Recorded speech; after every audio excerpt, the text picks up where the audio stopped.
Welcome to the Overheard Podcast, recorded live in Banff. My name is Daniel Rudel. With me always is my co-host, Matty Rage. Let's go. What is good? Second episode today from the Canada House Gallery.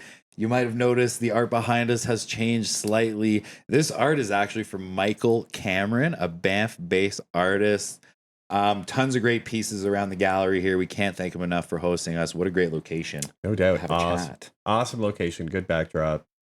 The ladies were absolutely amazing. I went out for a quick smoke. I came in. They're swapping art around for us. Just to, just to change up. I should have changed my shirt too in between episodes. Next time. We'll bring changes of clothes next time, so it doesn't look like we're doing multiple episodes. We're in the same dirty clothes. That's all right. If it's your first time joining us, please don't forget to give us a like and subscribe. Tons of people are first-time listeners. Me and Matt, we look at the analytics every week. I think it's like 47% of our listeners are first-time listeners. So if you find yourself in that demographic, please give us a like and subscribe. Helps us grow the channel, helps us bring you more of this content that I think Banff desperately needs. No doubt. Agreed. Let's get on to our guest here, Michelle Backhouse. Thank you so much for joining us today. Thank you so much for having me. Yes, great spot. Right? Yeah. This is a corner I definitely walk by a lot slower. I even just posted, they put up a nice little sign like podcast on air. So that's very cool. They're taking very good care of us here today. Big shout out. Come on down to the Canada House Gallery and pick yourself up some Michael Cameron art. Yeah. Before we get too far into things, let's check in with our good friends over at Drink Shaft, always supplying the caffeination for our episodes. Heck yeah. Big thanks to Drink Shaft.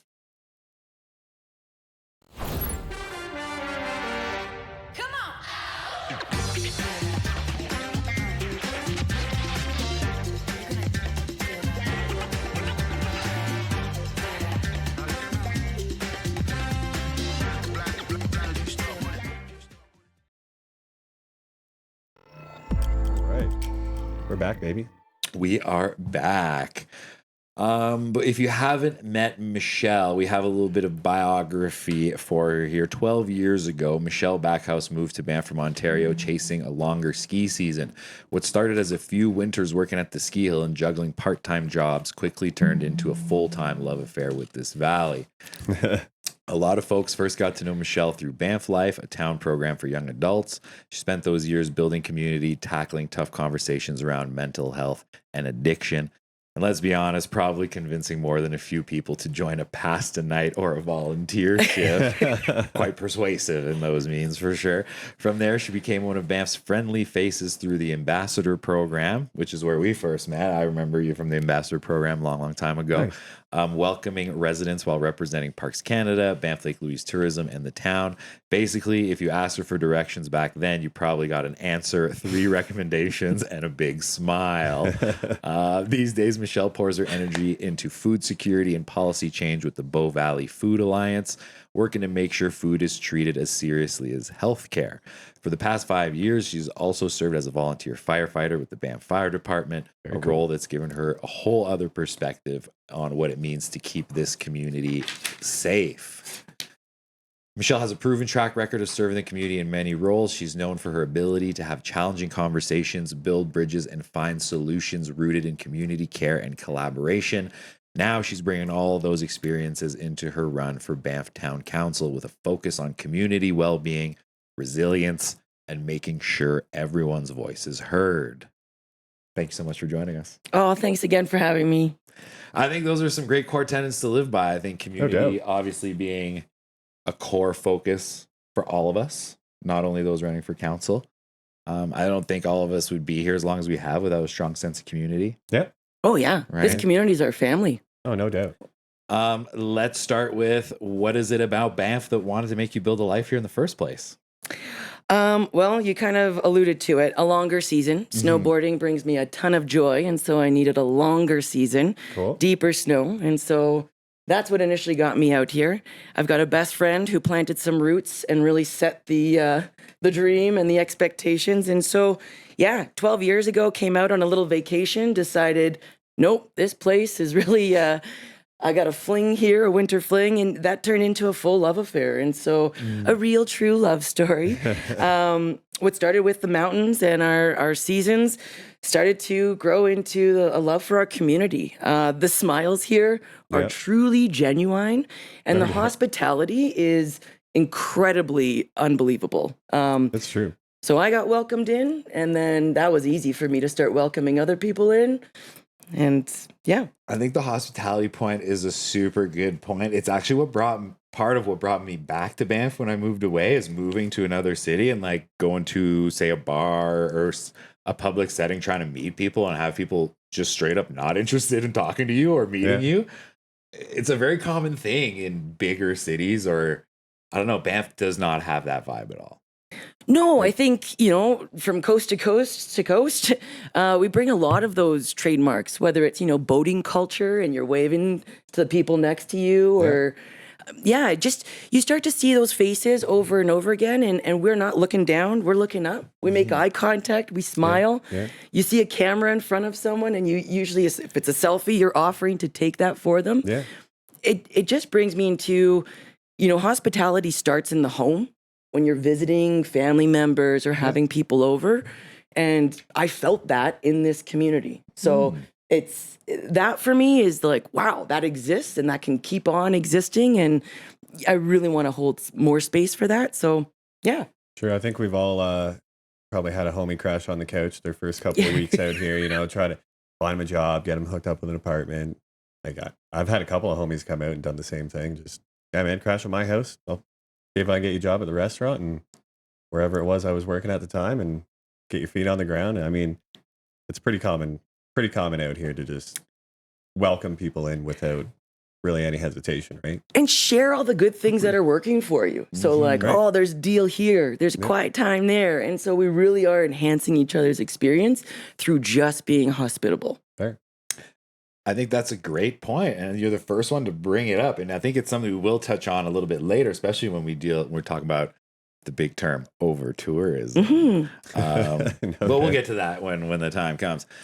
You came here 12 years ago, fell in love with the place, as a lot of us do, skiing, snowboarding, active lifestyle being a big part of it. What other advice would you give to someone that wants to stay here long term, besides like getting involved in the community? It's been quite a common answer. Yeah, I think the first thing is there's a big reality you want to be reminded of, and that this isn't an easy place. We have a high cost of living. We have housing issues and affordability issues, but we are resource rich. So I'd say lean in. If you've got an issue, if you've got something that's starting to press as a stress, lean into the resources that are available to you. So yeah, first thing, just know it's a tough place. It's beautiful. But with that, we've got some resources. And so when you use those supports, if they work for you, share them like we were talking about. And if they don't, or there's some sort of obstacle, talk about it. Let those facilities or the services know so we can evolve them. I used to say this all the time, but if you don't use it, you lose it. And that was maybe in regards to, food or contraceptives, if you remember those BanffLife days. But you really do have to take advantage of what's being offered in order to show that there is a need and that we have to sustain it. So lean in to what's available and speak to those gaps so we can fill them. And then that's kind of that hospitality thing going around and an evolution to the changing pace of life. For sure. Yeah. Because I think those programs are available for the most part in certain aspects for those that need it. Of course, we talk food insecurity, that type of stuff. What is it? The Banff Food Rescue being a huge resource. I've been in that line before, getting some much needed food from them. So yeah, I think that's a great advice for those, is if you're finding issues bridging that gap of livability, of taking advantage of those resources, Banff Food and Friends, those different programs that maybe will alleviate the stress of especially food, right? One of the bigger costs in all of our budgets, I would say. What's something that still surprises you after 12 years in Banff? This place doesn't get old. From I was going to say day to day, but it's almost like hour to hour. Your weather can change, something new happens, you've got an event going on, but nothing stays the same. This old place doesn't get old, and that's actually what's kind of like how? So there's a little special magic to this place. But yeah, I think that's the key thing is, you know, we've got changing seasons, maybe only 2 of them, but there's so much that happens within that year to year. You know, we had a great summer. We weren't limited with a lot of smoke. And so we're not talking about it, but it doesn't mean that that's not something that's going to surprise us again. So yeah, I think place doesn't get old. The awe is in everywhere. What was it? 2 days ago or a day ago was our first dusting on the mountains. Man. Oh yeah. Beautiful. And I don't remember the first time that wasn't, it's like reliving that first time over and over again. So yeah, there's something about these new eyes that never go away. I think that's a really good point too. I think reliving your own experience through others, like that maybe just got here. Like you're always working with someone who's pretty fresh and they're getting all hyped for snowboard season. It kind of brings that back into you. You know what I mean? So awesome stuff. What inspired you to take the leap from all your community involvement that you've had in the past to now run for town council? I think they go hand in hand. Politics to me is about understanding your role, your responsibilities, and the impact of your decisions and how that can start to ripple out. Some people might know me through my work with the Bow Valley Food Alliance, where I've been advocating for food system change at a federal level, provincial level, and municipal level. And so as someone who's been looking for decision makers to make different decisions or just having them make decisions, I want to be at that table now. So bringing that community voice, that 5 years of firefighting and that environmental and emergency response. I think there's a lot of lived experience that I can bring to these politics, and politics are affecting our everyday lives. So that's kind of, for me, the reciprocity in it is politics has been a big play in my life, and so now I want to play back. I think having that perspective as a first responder as well, and seeing people truly in their moments of crisis or their most needs, I think gives you definitely a different outlook than most would have, right? Yeah, but in the same sense, we don't go straight to the incident. We go get our equipment. We go get our information. We arrive and we gather more information and we see how things have evolved. So we're not just, running into situations with a decision and a tactic already in the front of our mind. It's very much about continuously gathering information to make the most informed decision to best suit what resources you have, what risks you want to mitigate, and what loss you might be looking at. So yeah, a lot of that is kind of now built in the system of making decisions for me. And I think what a great place to put this into town council. What an interesting way to develop that perspective too, then through the lens of firefighting. I didn't even really think of that. Fair enough. I mean, that's pretty wild. You mentioned the responsibility of a council member. What do you think the responsibility of a council member is? To be a conduit of a lot of voices and community conversations. The more I'm diving into these documents and budgets and frameworks, I'm starting to see that community is much bigger than what we might assume. It's not just the workforce. However, that is a huge force. There's a business sector. There's environment. There's so many other players. There's visitors that we really do need to think of as part of this community. And so, yeah, I think a big piece of this is being a conduit of conversation, of being informed and transparent about your decision and how you're making that, who it's impacting, and then some time, just to see it all play out. And you might be solving one problem and causing another bottleneck somewhere else. And I think, having the accessibility that I have in the community to have those conversations, to really let people know where we're at. The transparency piece, communication is key. You cannot build trust without clear, transparent communication. If no one knows what you're doing and what your role is, your responsibility is, and why you're making that decision, it's going to be really hard to get buy-in, to get trust. Right. So I think a big piece is being a conduit of all of those voices, But at the end of the day, I also want to make sure that I'm bringing my lived experience and voice. And I'm a renter. I'm looking to put roots down here long term. So there's some of my lived experience too that is of value to the table as part of that conduit conversation. But yeah, bringing the voices of the community to the decision making and administration so we can start to see, how does this all play out in the big scheme? Fair enough. Very well said. You mentioned you're a renter, which brings us to one of our hot topics for this year, the housing crisis. We're looking to have that all sorted out by 2040. What's some real solutions you think you could bring to the table? So again, first thing is context. Yeah. Not a problem specific to Banff and unique to Banff alone. It is, nationally an issue that we can start to pull in some federal and provincial policy shifts and changes. But I think what we're doing here currently is moving the needle.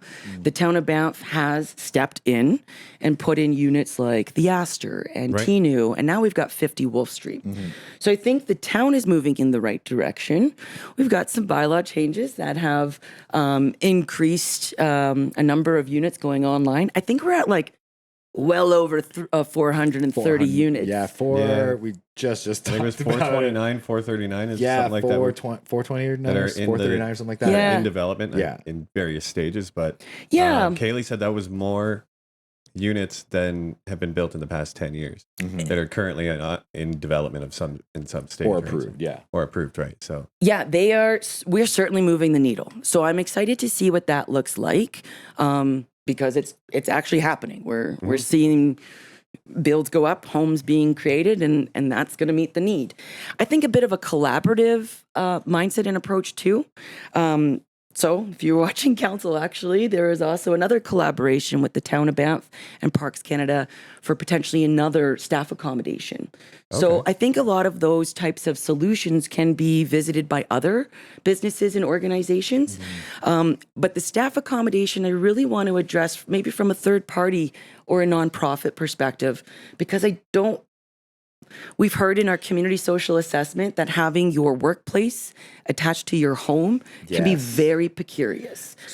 So I think having that third party or nonprofit or just some other collaborative group that can provide that experience where people can have a home and a job, but a little bit of understanding that life happens and you cannot just expect a quick turnaround. That's a huge. Well, like when like you say, you lose your job and they're like, well, you got to get out of the apartment by tomorrow. It's like, where in the hell do you go?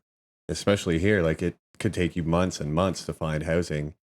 It's like, if you're put on the spot 24 hours, you lose your job, you lose your housing.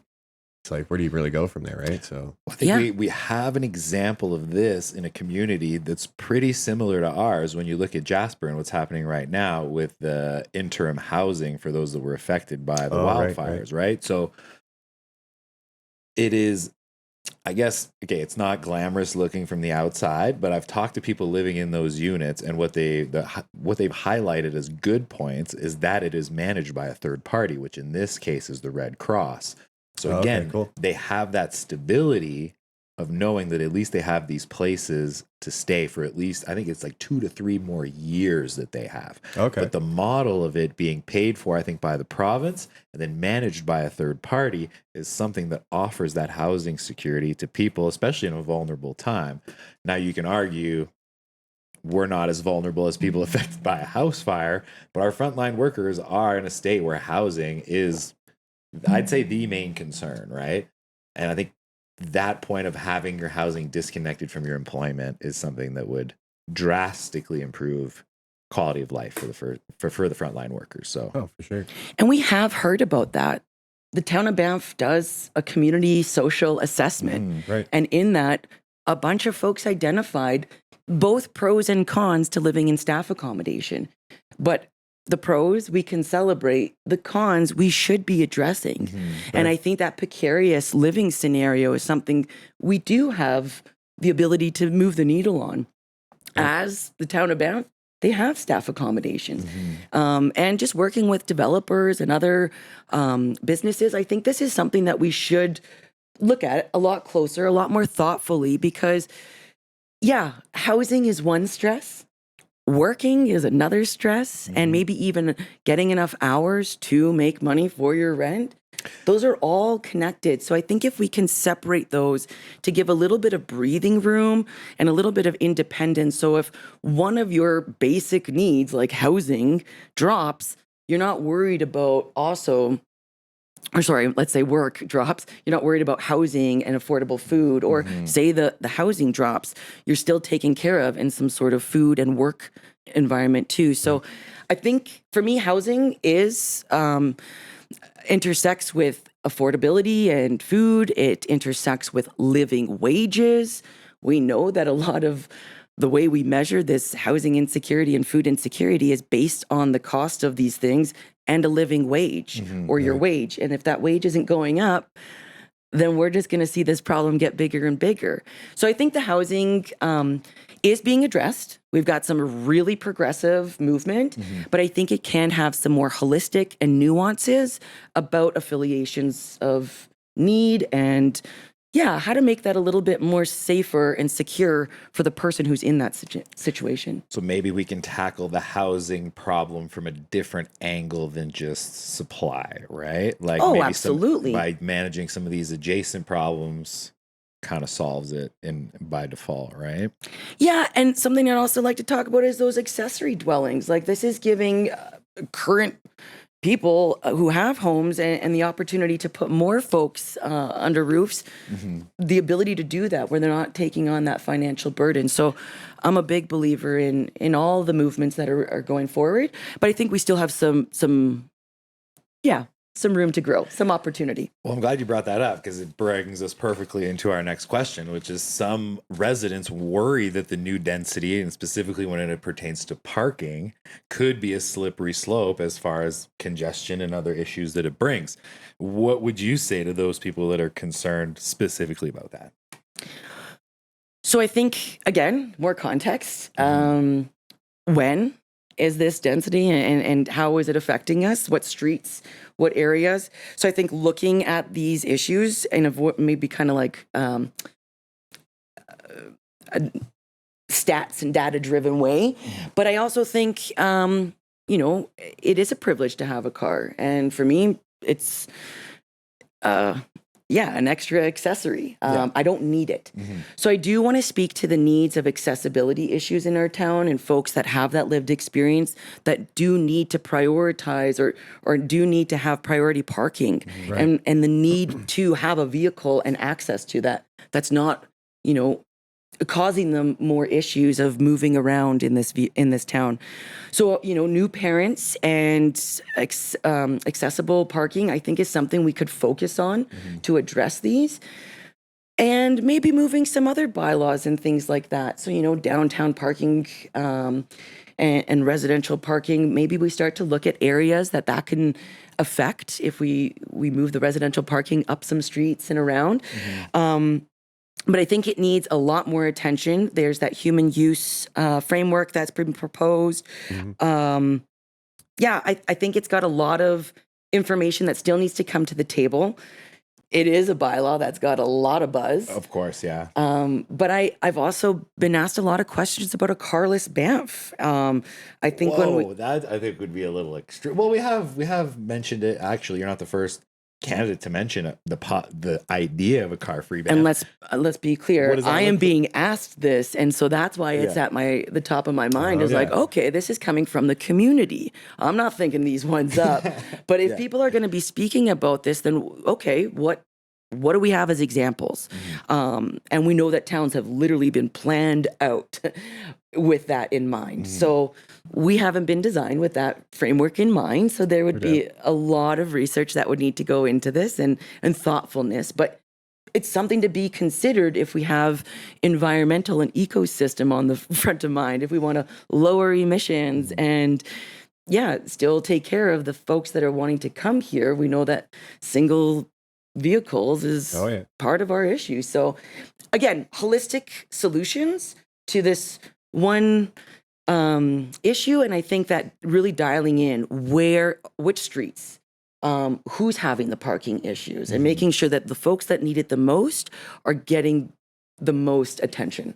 So for me, that's parents, whatever parkings that, you see a little bit more prioritized in your essential facilities, I think we can do that for our core and around people's homes.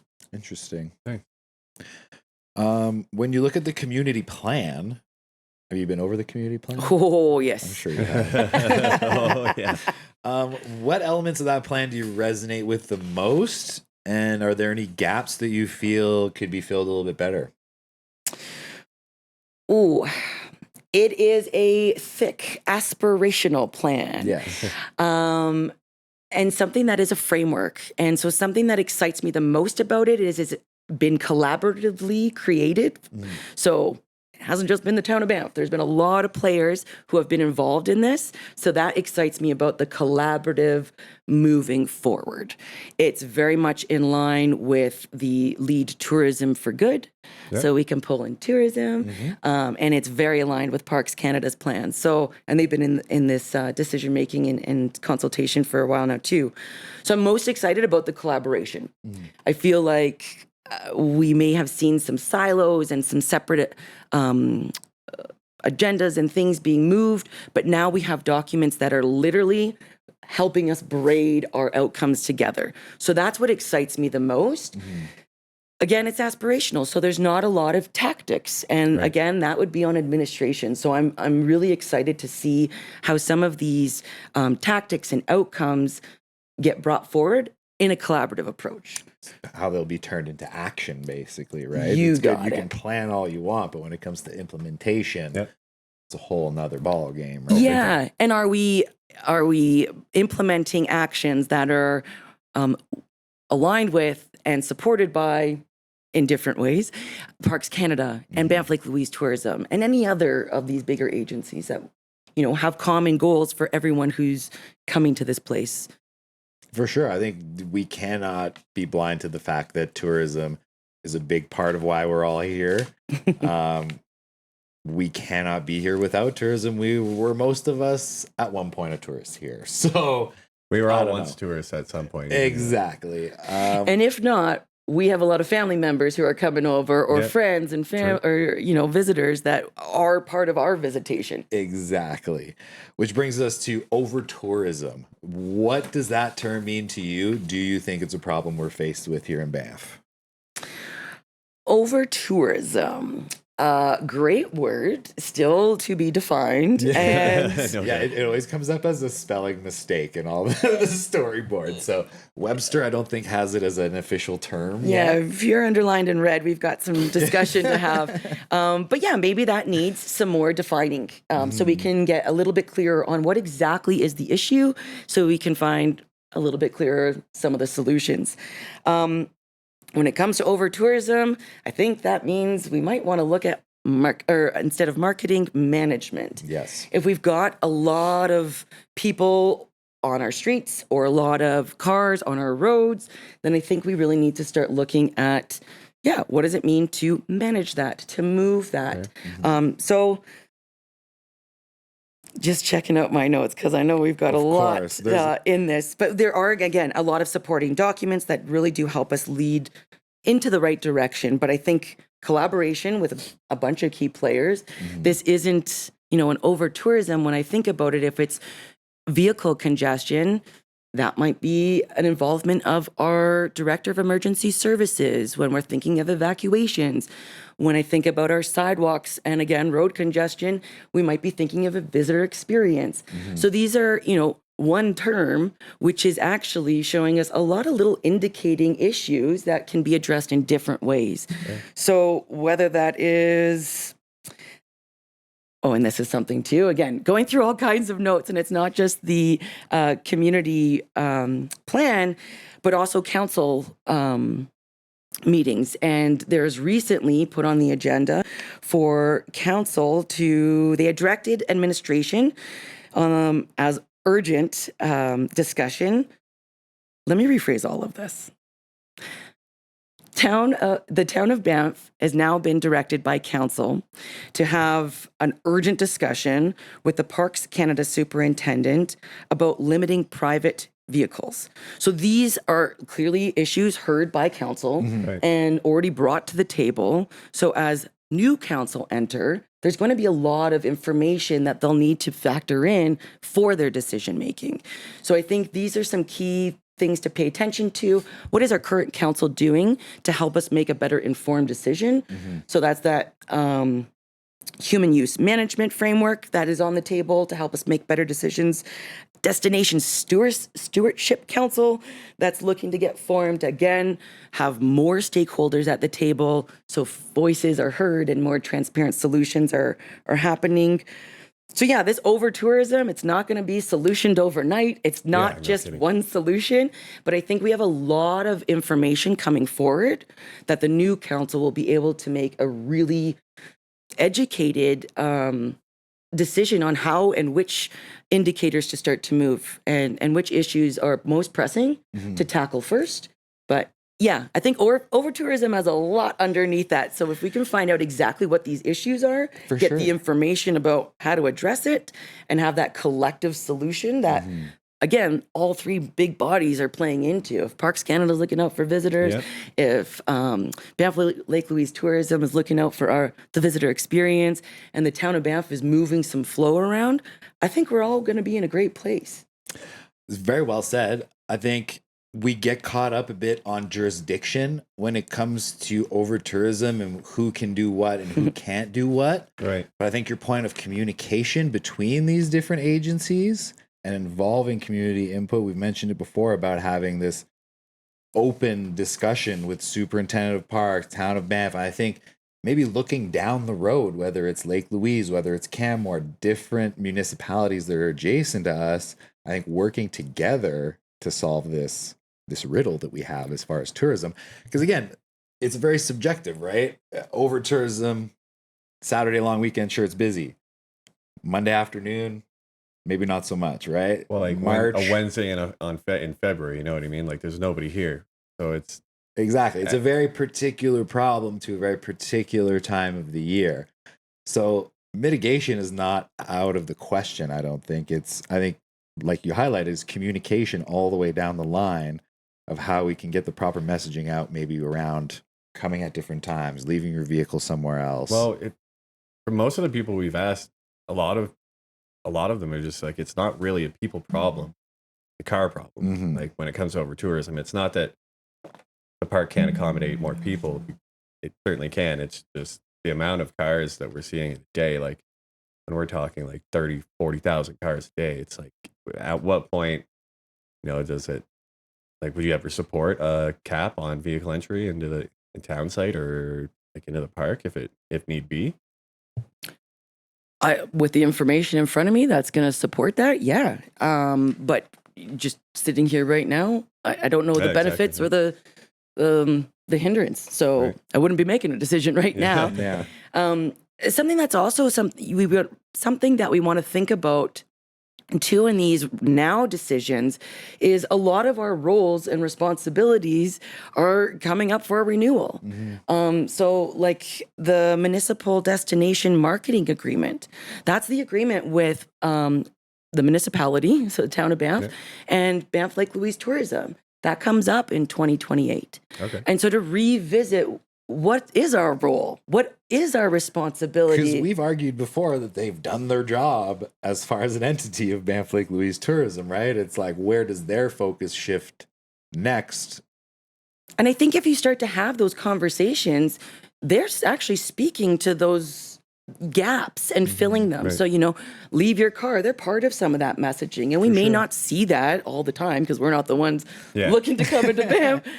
But it is happening. So I think it's really important, again, to pull these voices in, to line up what our goals are so that everyone's having a better experience here. Again, that hospitality is going to start from community, but it's going to trickle into these other organizations that are very much impacting how our day-to-day and tourism runs.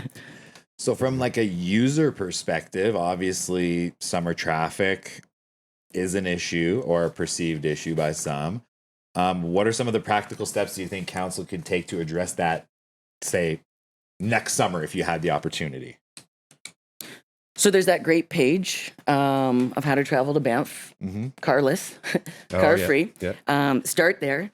We've got some great transportation and low-cost transportation coming in, so I think that's another one. But again, just having some more information before we start to make some of these actionable, tactful decisions. I think Grant said it. He's like, solutions are sexy. You know what I mean? Like, everyone wants to throw these big solutions down, but the reality is forethought needs to go into these solutions, right? Like, we have too many cars. What's the first solution? Is stop the cars from coming in, right? Like, that's not maybe an apt reaction. We talked about last episode with Kaylee, like the whole Waterton deal. It's like, even if you live there, you couldn't go into town, and it's like, well, man, I live here. Like, you know, I need to go to work. Like, it's just it's a weird situation, right? And we can use those outside actuals as indicators. So like Waterton actually shutting their doors because of this, or their roads.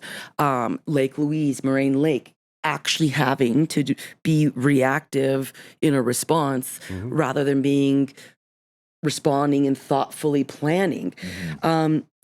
Something that's, you know, I just want to make sure everyone is aware of is we're used to seasonal closures. Yeah. We're used to, you know, things shifting and changing for times of the season that, you know, are better for our environment, our wildlife, our maybe our flow.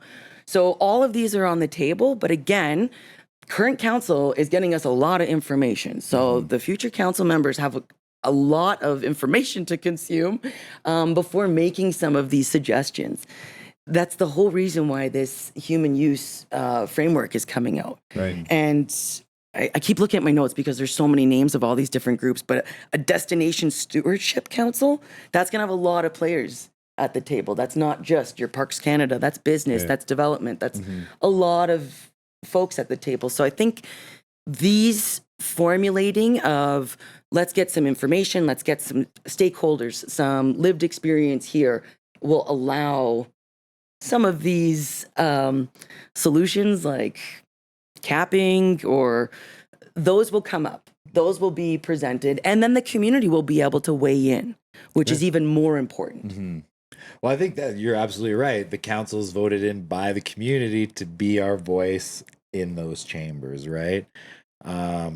Communication being the main focus, I think, in all of this. What do you think makes you what do you think makes your position in the community a benefit when it comes to like knowing what people are talking about?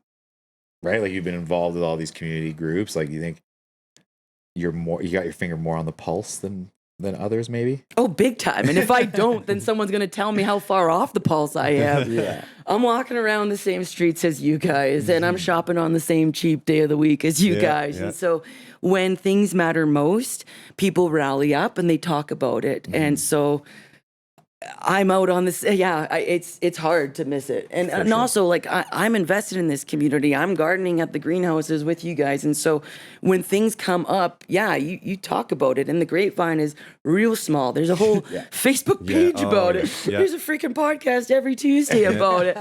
And so if you're not listening to those and really empathizing and getting down to what is the issue, what are people needing most, and it could just be they need to be heard. They need to be told, we heard you, but this is the decision we're going with because. So, transparency and big communication. Huge. Train station ARP might be one of the solutions when it comes to, you know, issues we're talking about, traffic and moving people around. How do you see that fitting into the future of Banff?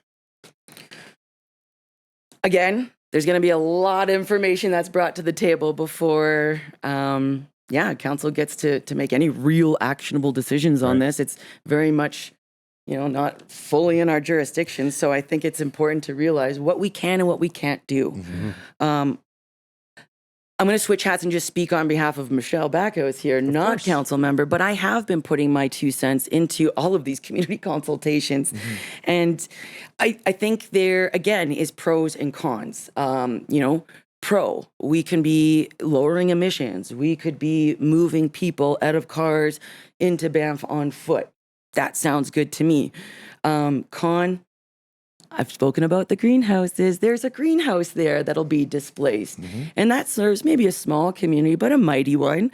And so I just wonder when development goes, how can we have more reciprocity with community, with the hospitable folks living here who are going to extend that out?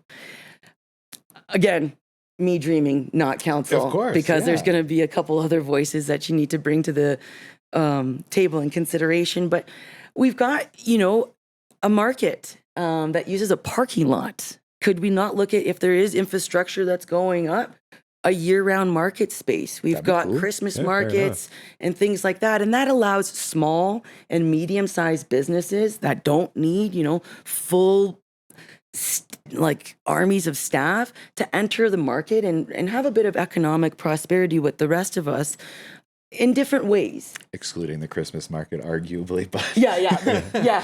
But I'm just saying space for that type of market and that type of entry for small and medium-sized businesses or just market spaces in general. And I say that because the farmer's market is an alternative to the grocery store, but it's much more than that. Right. Like when it comes, a massive community event, like every Wednesday, there's music, there's local vendors. I love it down there. Like I very rarely get to go because I work Wednesdays, but when I do get a chance to go down there, it's always great. Yeah, it's part of our fabric of life. And so, sure, go get your groceries, but you were listening to your Tuesday podcast that you now go and talk about at your Wednesday hub. Yeah. So those are the types of things when I see these development plans that I really want to make sure are part of the conversation. Because then again, that's enhancing the community's well-being. That's enhancing our experience in these, corporate, bigger initiatives. Well, I think that would be a good focus instead of maybe pushing for more retail space in a project like that, right? Yeah, that's absolutely. a very interesting perspective to bring forward. Well, it's like I lived in London, Ontario for 10, 11 years after high school. And they've got a wicked market downtown, Covent Garden Market. It's been there for like over 100 and something years. And it's just like a giant indoor market. It's even awesome, now you can look at Calgary and the farmers market there where you see kind of a more permanent structure, right? Where the businesses inside aren't always permanent. They can come and go and kind of an intermediate brick and mortar place for new businesses. Very interesting concept. That's a great vibe. Like when I lived downtown, I would strictly go there for my groceries. They had a produce guy, cheese guy, baker, like coffee roaster. And then just like, some smaller mom and pop restaurants. And it was a great spot to go hang out for the afternoon and try some good food. And now, personally, I feel like this might be a little bit off topic. I think just the supply as far as farmers market, like when I'm talking produce goes, this is beyond the side of the election, all this, but it's like, I think there's a big disconnect as far as how we source produce, especially in Banff. Because if you drive an hour down the road to Golden or to Radium, you have access to farm to table produce, which is leaps and bounds of higher quality than what we have available to us here in town, which is crazy to think. It's just an hour down the road, yet what you buy at the grocery store arguably comes from much, much further away. It just seems kind of dumb to me. That's going to be a whole nother podcast that we'll do. But I'm glad you're waking up to it too. This food movement, again, it's been one of my part-time jobs for 4 years. And to watch it move, you got to look at Revelstoke. You've got to look at the town of Calgary. The town of Calgary literally has a food resilience specialist they have hired. And it's part of their emergency readiness and response plan. So this has been on my radar for a long time. And, we're in a national park, so we work with some different boundaries and legislation, but there is some really cool movements. And I'm glad you brought up Golden and our neighbors that are regionally also able to grow food and fruitfully send it our side of the valley. Yeah, man. Like, I want some of that. I go to one farm specifically, and I will mention them. Waka Farms in Creston, big red building. You cannot miss them when you're driving through Creston. like the veggies that you get there, the cauliflower, the onions, like kohlrabi's bigger than your head. It's incredible that we don't have access to this produce being so close geographically, right? It's just we don't really have. It's not a great location for growing fruit and vegetables. Okay, I'm just going to pin in that because I heard it way too many times. I am going to tell you folks that there is 2 families that have historically, not historically, they are known to have rooted down in Banff from 1927. Sorry, I get feisty about this one because I love it. I've heard it so many times. You can't grow in Banff. And you can. The anthracite for close to 50 years was growing food for this little community. It is said that if you ate food between 1930 and 1945, you ate from that site. They had 10 acres of unarable land that they were growing food on. And 1 acre was greenhouse space. So it's not even like, and again, that was a long time ago. So we've got some wildlife coexistence to consider, but you can grow food in Banff. End of sentence. It's been done for 50 years. I've also been recently involved in a project with certain types of flowers that also are said to not be able to grow in Banff, which can grow in Banff. Stay tuned for that one. Yeah. Stay tuned. Let's move on a little bit to your unique role and perspective as far as a firefighter, because we've touched on it a little bit earlier, which again, you already brought a perspective that we didn't kind of touch on yet. What are something that you've learned from that experience that people might not realize about maybe our safety in the town of Banff? Ooh, this is good. Okay. So, I already mentioned communication is key. And then collaboration is how we get these jobs done. I don't know if you saw the size of me, but if one of you goes down, I'm not doing that alone. I'm probably calling someone else. We do this work together. Over the past 5 years, the Banff Fire Department has taught me not only that this town can be really fragile, but it can also be incredibly resilient. I don't know if you've seen this community come together and rally around some I think we've seen hard times in recent past, some hard times fall upon our town. And yeah, definitely the response is always overwhelming. It's phenomenal. So preparedness and prevention and transparent communication, all of these are key. But if the town needs a little bit more reassurance, you can rest assured we have 2 designated roles. So we now have a full-time Fire Smart coordinator. That is someone who is now resourced to not only focus, but literally dedicate their time and space to Fire Smart. So you go get your assessments. Let's look at these incentives. Let's talk. I've been hearing a lot of conversation about what's working and what's not working, and we're just getting started. So happy to have those conversations to move that needle further down. The other position is the Director of Emergency Management. So again, all of these used to be on one person's plate. And you can only imagine how much attention gets divvied up. So now to have 2 designated roles, we've got someone just focusing on Fire Smart and someone just focusing on emergency readiness and preparedness in all aspects. And if you've ever met these people, we got some good expertise. So I'm really pleased on that as someone who, not while campaigning and not if elected, but someone who has been on the fire department and sees firsthand. I feel so capable and I completely trust what we've got going on. I'm happy and willing and will stick my hand way up to be like, yeah, I'm staying behind.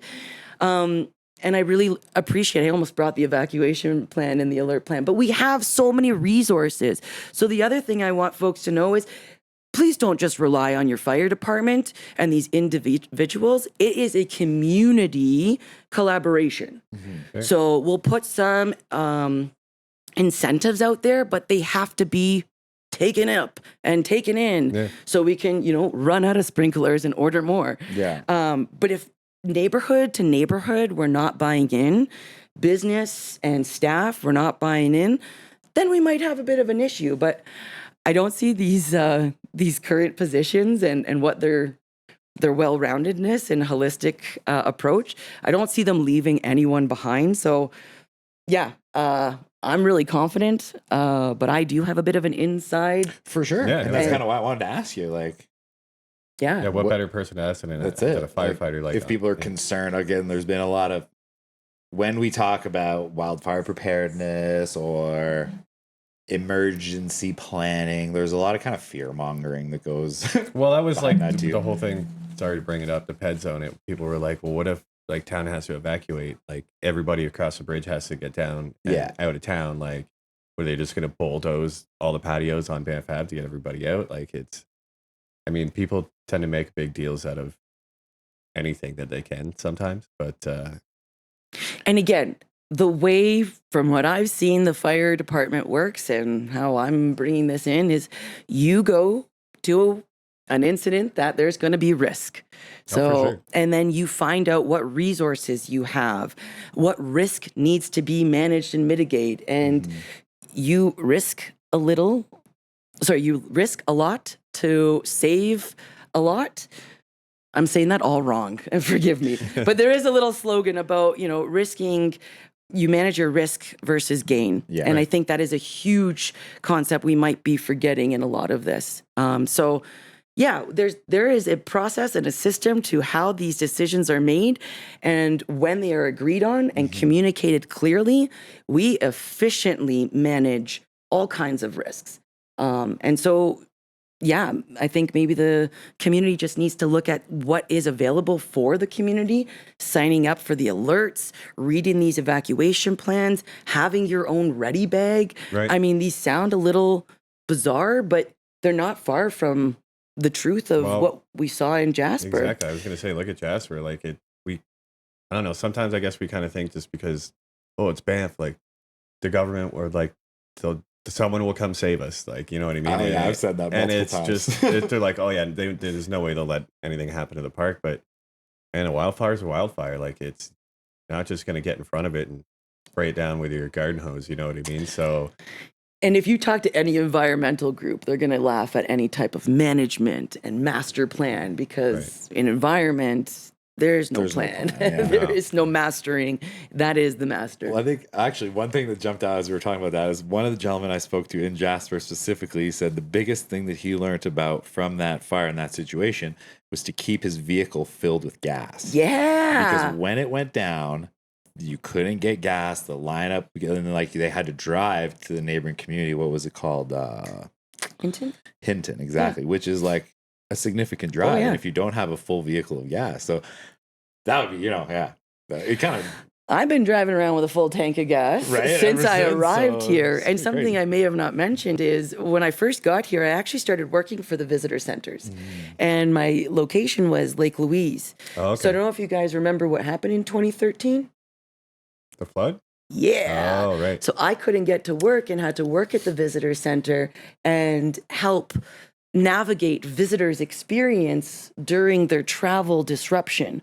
Right. When I was also at the back of my mind thinking, what's going on at Bow Avenue over there? And, like, what are these folks living with? So I've constantly had this, like, okay, we got to be ready. Just preparedness in mind, yeah. And honestly, that comes with mountain culture. Like, do you just go into the backcountry with no Avi gear and not reading the reports? Like, we go really camping with no bear spray, or like, leave hot dogs on your table while you go to bed. Like, it's you got it. But again, maybe we need to make sure that this information isn't just common sense, that we make it common sense. We make it transparent. Right. It may be common sense for us. It may not be common sense for someone visiting Banff for the first time, right?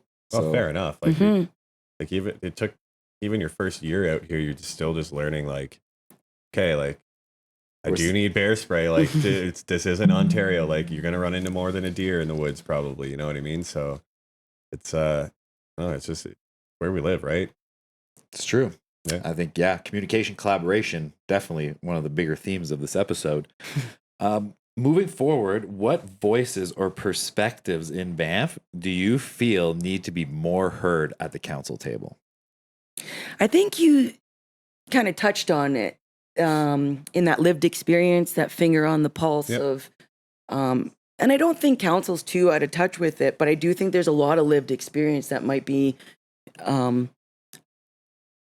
just not fully experienced on that current council. So I just think that like there needs to be a certain sense of financial stability to be able to run for council in the first place, right? I mean, you're experiencing that being, I don't know. Yeah, we kind of started the warm up with that, just juggling so many. I already juggle a few part-time jobs, and then now juggling a 4-week interview process on top of that has been a lot. And so, and I'm still trying to, hit those discount days and make it affordable too, because I'm currently spending a lot of time interviewing and looking for a job, but this isn't currently paying. So I think those perspectives, and also I'm not driving my car around town. When I do, I am struggling with that. So I do have a vehicle, but I also know what privilege I come with. I don't have mobility issues. I do have an income that helps me pay my rent and afford things. But yeah, I think there's a bigger experience, and they may not all be my full lived experience, but I had parents age out of province, go through hospice and supporting that. And I'm seeing a lot of our generation and other folks in Banff having to do and experience that similar, chapter of life. Which then puts at the front of my mind aging in Banff, and how do I do that gracefully and actually make sure we can do that, because that population is growing. They've always been quite vocal about their needs, and I think they've got something to speak to. They're living on fixed incomes. They're relying on some of the transportation flows around here. So I think those are really key perspectives, as well as a boom of kiddos. I don't know if you guys have seen that, but that is something that is absolutely affecting our labor force. So we have a huge boom of young ones. Our daycares packed. Day homes packed. Right. Kaylee was just saying there was like she was on like a 2-year wait list for daycare. It's a minimum 12 to 18 months. Which is wild. So it's like you find out you're expecting or you're having a baby and you're going to be going on care list right away. And there's no indicator if you're guaranteed that or not. No doubt. And then what does that mean? That means a parent might be staying home because of childcare needs, and they're exiting the labor force. Well, that's it. And arguably, I think that hospitality is exactly made for parents. I've seen some parents who are phenomenal with their disruptive evenings of child wake-ups, and they're like, yeah, no problem. I've been working in hospitality my whole life. This is an ease and a breeze listening to this client complain. And I need to feed them, and I need to clean up after them. So, I think we really do need to bring that perspective of the folks who are living here and working here, the folks that lived here and choose to stay here. Yeah, no doubt. And again, for me, I only have an indirect reach to those voices, but they are voices I want to make sure are at the table. I just think myself personally, when we talk about these bigger issues like, housing or over tourism, it's like the frontline worker often doesn't have a huge say in these things, right? Like if we're talking about owning a home, well, like, let's be honest, on a housekeeping or on a dishwashing salary, that becomes kind of difficult to obtain, right? When we're talking about over tourism, well, it does affect the frontline worker, but do they really have a say in it? And my advice to everyone out there is to get informed and get involved, because this is how you can get involved as a frontline worker and having your say. What was the stat again? It was like 46% of Banffites are aged 24 to 35, which is the majority of the voting demographic. So if you want your voices heard, this is where you do it. And the other thing, too, is a lot of those voices actually can't vote. That doesn't mean you can't be heard. So if you're a temporary foreign worker, if you're a permanent resident, if you're someone who's pursuing your Canadian citizenship, your voice still matters. You're still making this town. You're still part of the community. You are the heartbeat to this, these arteries flowing. And so those are the voices I want to really make sure are heard, because and the town of Banff has been doing their best to make moves in getting those voices to have votes in a lot of what we have, when we have community decision-making, community consultations. So yeah, it's not a do it, but it's a do it please, because it is incredibly important for more of those voices to be heard so we can make a better decision on how we're actioning things, and nobody's going to be left behind. That's my biggest thing, is there are folks getting left behind. So how do we make sure that, the housing thing is just covered? The food thing is covered. If you're here on a short stay, and again, this is going to tie me into our other episode we'll do, but those temporary foreign workers, those permanent residents, those maybe not yet Canadian citizens, firsthand usually touching our food system. For sure. Usually picking our food out of the ground, cooking it, and then serving it. Right. And somehow, in this great scheme, we don't see that as part of our healthcare. And I'm looking at food as nourishment, as the stuff that keeps us energized and flowing. So I think our whole approach to healthcare, as far as North America, is a little bit backwards as far as reactionary, not precautionary. You know what I mean? Like, you can avoid a lot of these things by movement, and again, what you put into your body definitely reflects what you get out of it. But a whole nother conversation. One that I didn't have any questions prepared for, but we were talking about kind of before we get into kind of our final few. We wanted to touch on mental health and addiction here in the Bow Valley. Obviously, a very big topic. No doubt. What are your thoughts on how we can better address those topics moving forward? Again, I think more resources. I said we're resource rich, but that doesn't mean we're solving all the problems. And something we kind of spoke to with this 24 hours, 7-day-a-week town, I really want to advocate for those supports to be as well 24 hours, 7 days a week, and not just an allotment of, a one-time phone call or 6 sessions, because the stress of life isn't scheduled or has a small budget. It ebbs and flows. And so if we can just have that as the base of, when we're thinking about housing or essential workers, maybe social workers, maybe some of these, mental health supports, addiction supports are key. I got started in this about 12 years ago, and BanffLife started as a noise complaint. It was a problem in town. There's young folks making a lot of noise. And then it started to move into a lot of funding based on mental health and addictions support. And then it was a prevention and addiction program. It's still morphing, but just to say that that's my background, is knowing that people come here for a good life. And that, again, I kind of alluded that when we started out, it's a hard place to live. And so don't forget that it's a hard place to live.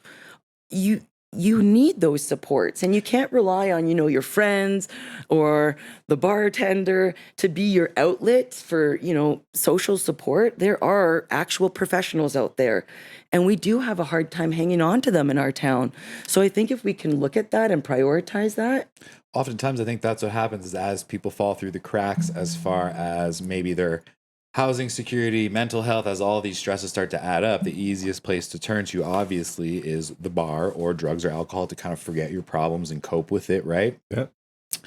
It's like the socially norm and socially acceptable way to cope with stress. Right. And especially, in a tourist town, forget your problems, or we don't even know what day of the week it is, but a lot of us do know what day of the week it is. We know what day of the month it is, when rent's due, when the phone bill's due, when, you got payday coming up and nothing in the cupboard.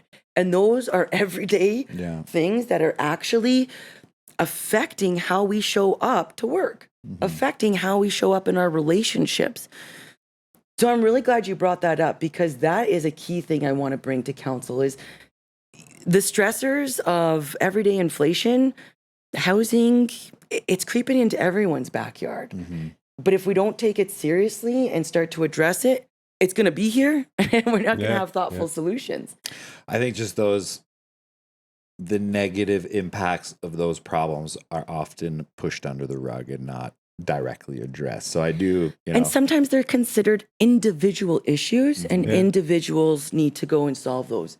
But if you have studied any type of trauma, resilience, it's community and it's relationships that actually hold people in better social and psychological spaces. Well, everybody kind of knows. It's always kind of been known that the hospitality industry, whether you're front of house, back of house, like, housekeepers, whatever, like, especially in the restaurant industry, it's a stressful job. Like you're always on the spot, like you're moving as fast as you can go all day. You're on a time limit, like and performance based, right? So everybody knows that, that's if you don't know, but there are a majority of cooks out there, and this isn't a Banff thing, this is a worldwide thing, that like to have a few drinks or do whatever other recreational things they need to do to kind of deal with that stress, because it is a very stressful position, right? So, and then wouldn't it be nice to have the ease be like, oh, go to this social thing and talk about it and have a healthy outlet,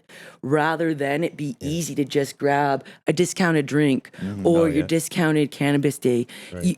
It'd be way better for our community to really start to create ease with, stress release recreation programs and things like that, so that we have those outlets and it's not easier to just, grab a bottle or change that culture, shift that behavior, but make it easy for people to do so. Right. Or just lower the barrier. I agree. I think when it comes to like mental health and specifically like crisis management, like there really should be no ceiling on funding, right? Like I've used those programs myself, going to the Mineral Springs Hospital. I believe they do have someone there 24 hours. So if you ever are in need, don't be shy. Great services. That kind of got my ball rolling on my whole sobriety journey. So if you're feeling rough or you're feeling, run down by life and or find yourself turning to drugs or alcohol, always some great support there. And you can always drop into the DMs too, man. I man the DMs on the Instagram. So give me a shout. Yeah. Love to watch someone get sober or help, And I'm just going to say thank you. Thank you for bringing this topic up. Thanks for talking about it, because when we start to just normalize it, the stigma's reduced. Right. We don't hide it as part of our lived experience that we're like shameful of. It's I'm proud of it. Yeah. These are how we deal with stresses, and this is how we make better decisions. For sure. And there's no wrong way to do it, but there's certainly a better way to make it happen. There's no shame in admitting you have a problem. I think, they say it is the first step. It's like, it's not that big a deal, man. I've had a problem. I fixed it. I think it's, looking at yourself long and hard in the mirror, and then having an action plan for it, is the biggest thing. Yeah. Is knowing that there's people there to talk to, and you don't have to suffer alone. So back to the election. All right. Why should people vote for you on October 20th? Oh, I'm deeply invested. I'm already doing this work, just not just as a candidate, but as a community member. Right. So I encourage you to help me carry this on at a bigger decision-making table. I have a collaborative mindset. I love bringing lots of people into this conversation and making sure all voices are heard. No one's forgotten. My leadership style, I'm incredibly accessible and very transparent. Talk about a lot of different things, but I'm really grounded in care, community care. And again, we talked about that. When you are hospitable to your community, they can be hospitable to the visitors. Right.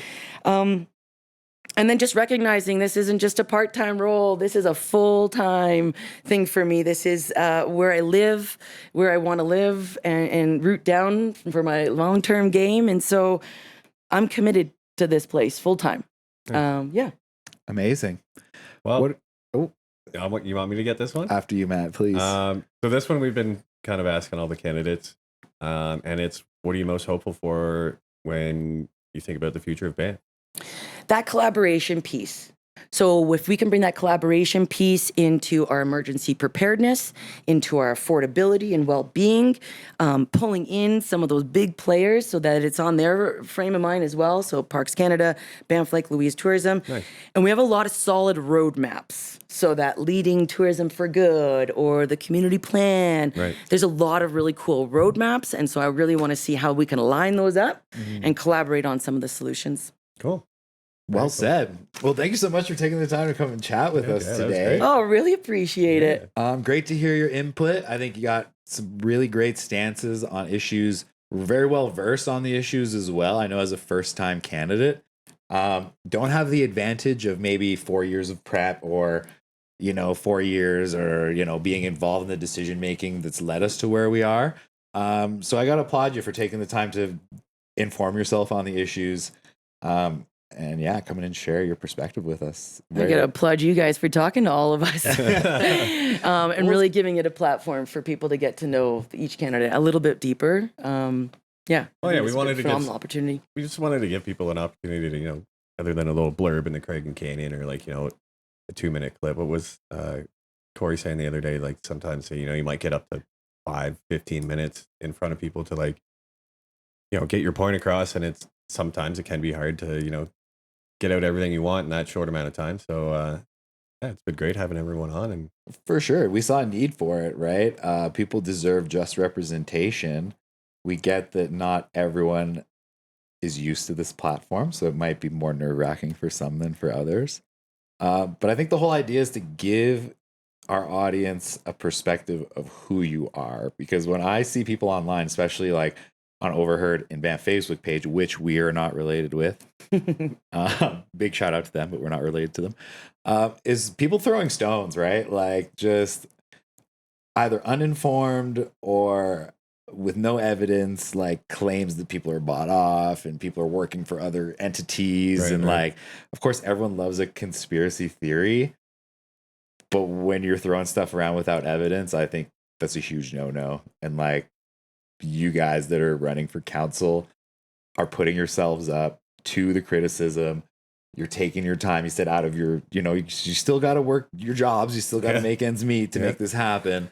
And I just thought it was maybe certain people were painted unjustly on the internet, and these are actually the people that love our community the most that are taking their time to make it better. So no doubt.